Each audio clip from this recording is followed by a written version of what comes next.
अस्सलाम वालेकुम नाजरीन जी, मैं हूं नाइला भट्टी और आप देख रहे हैं न्यू BBC न्यूज HD। आइए शामिल करते हैं आज की अहम खबर शामिल करते हैं खानेवाल से साजिद महमूद मलिक की रिपोर्ट। रहमत क्लिनिक अड्डा दरखाना जिला खानेवाल में एक और मां अताई डॉक्टर की भीड़ चढ़ गई, इंसाफ कब मिलेगा। जिला खानेवाल के इलाके अड्डा दरखाना में एक और अफसोसनाक दिल दहला देने वाला वाक़या सामने आया है, जहां चक नंबर 8D की रिहायशी खातून अपनी ज़िंदगी की बाजी हार गई।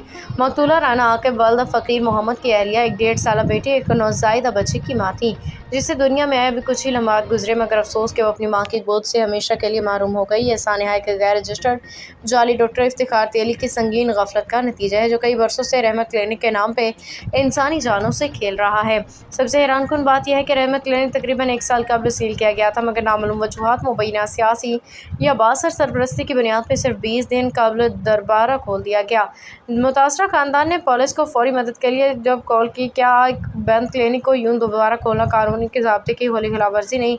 मुतासरा खानदान ने पुलिस की कॉल की तो उन्हें किसी किस्म की कोई रिस्पॉन्स ना मिला, मगर अस्पताल इंतजामिया कॉल पे पुलिस फ़ौरन मौका पे पहुंची। ये दोहरा मेयार सिर्फ कानून के साथ मजाक नहीं बल्कि इंसाफ के असूलों की सरीहन खिलाफ वर्जी है।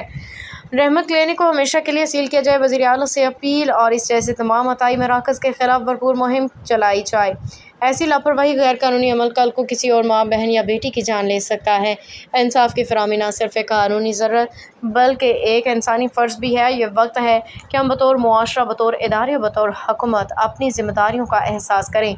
एक माँ की जान गई, 2 मासूम बच्चे यतीम हो गए। अगर अब भी हमने आंखें बंद रखीं तो कल को शायद यही सानिया हमारे दरवाजे पर दस्तक दे। कौम देख रही है, मुतासरा ख़ानदान इंसाफ का मुंतज़िर। रिपोर्ट हाजी साजिद महमूद मलिक। अब तक के लिए इतना ही। मज़ीद खबरों और अपडेट्स के लिए देखते रहें न्यू BBC न्यूज HD।